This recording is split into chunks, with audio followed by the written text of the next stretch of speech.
we're here at Hotel Grand Chancellor talking with Executive Chef Gerhard Zitzenbacher, who's going to give us a cooking tutorial. What are you going to make for us today? Today I will make a quark souffle, and I choose the quark souffle because I do think in New Zealand quark is underrated, and me coming from Austria, we sort of invented quark. We even call it Topfen. And I think it is a very healthy alternative to sour cream, cream cheese, because the quark is actually very low on fat. Does it lend itself to both sweet and savoury dishes? Yes, the unique thing about the quark is that whatever flavour you put with the quark, it will take it on very easily. Right. So to prepare the ramekin, basically just take a standard ramekin. I think it would be 5 centimeter roughly in diameter, 2-3 centimeter deep. So what you do, you take a brush with soft butter. Not melted? No, not melted, but just room temperature, not too much butter, and really start from the edges in an upward vertical. And basically we just take some sugar. What kind of sugar is this? That's caster sugar. And what you do, just fill it up, the ramekin, and then that you don't waste anything, you just Why do you coat it with sugar? well, you could coat it, some soufflés you coat also with chocolate. Right. Or, but like most recipes, like is sugar, because like it doesn't discolor the outside of the soufflé. So is it for flavour or is it for... Not really. It's basically because it's colorless. Then we put them on a tray and we chill them. So by putting them for 5 minutes in the fridge, the butter hardens. So the next step really is basically to get the mixture ready. We use 3 egg yolks, free range. They are free range for the reason being that free range, they just lift better in the recipes. So very important. Then we have 200 grams of quark. On the quark, always make sure that they put the quark through a sieve. So otherwise you have all these little clots in there. Like cottage cheese? Like cottage cheese, but you want to have it nice smooth. So, and very important, whenever you work with quark, even on dessert dishes, put a pinch of salt in there, because it helps it to get the unique flavor of the quark through. You put in the quark, then you whisk them together. See, till it's nice and smooth. Then we add a little bit of lemon zest, a dash of rum, 2 cl.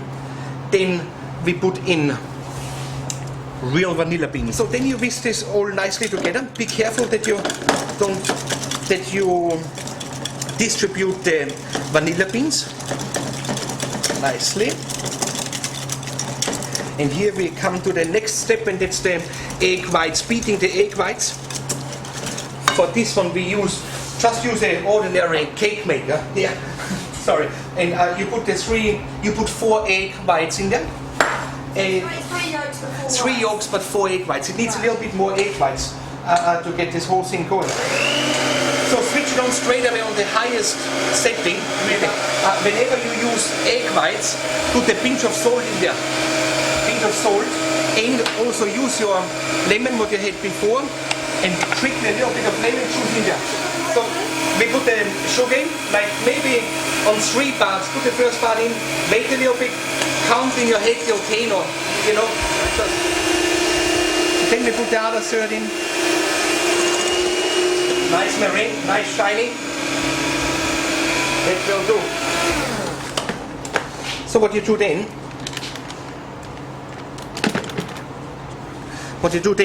Very important, you only put 1/3 of the amount into with the other mixture, and then you really whisk it hard. And people are always afraid with soufflés, oh, you have to be careful and gentle, but with the first third you actually really want to whisk it through so that you don't get and now you put in the last remaining 2/3 of the mixture. And with this one you have to be really careful. This one we really want to put through very gently. Is this the critical last step? That's the critical last step before filling the ramekins really. So you fold it through. Fold it through very gently. You don't want to take all the air out, but you still have to mix it through nicely, otherwise you see all the spots of the white meringue. Now we take out our pre-cooled ramekins. Take a spoon, fill it half, and then tap it. Why do you do it on the towel? Well, I think it's firstly for the noise, and I think secondly you don't want to break the ramekin either. So then you tap the thing, the ramekin, and that's basically that the mixture is evenly spread on the bottom, so that you get a nice smooth outside. And then after you fill them up to the top, and then you take your pellet knife, and with a pellet knife you just go with one fast or with one stroke over the top thing. Once on the souffle, just put it down on the chopping board on your work area and run your thumb on the outside, creating a ridge. And the ridge is basically there to help the souffle to rise. The recipes call for a water bath. Does it keep them moist at all?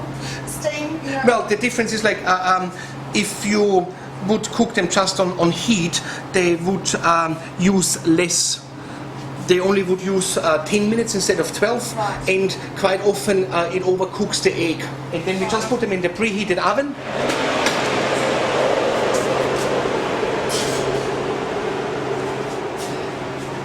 And as I said, 180 degrees, 12 minutes. The top. How do I know when it's cooked? Well, firstly, the souffle should have risen.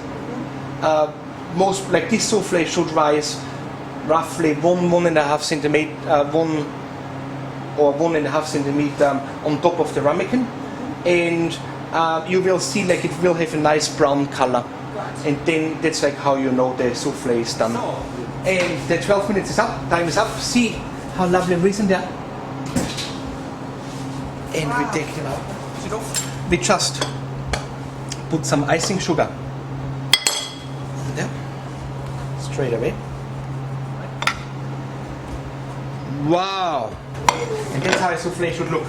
So we just put some glazed apples around it, and maybe just a little bit of some lovely mint. What we did, we just crisped it up a little bit and dried it, actually sugared. It's candy. Yeah, see, like it's just like that. Very, very delicate.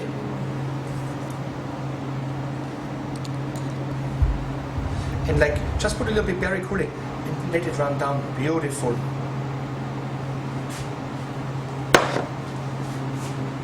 Looks delicious.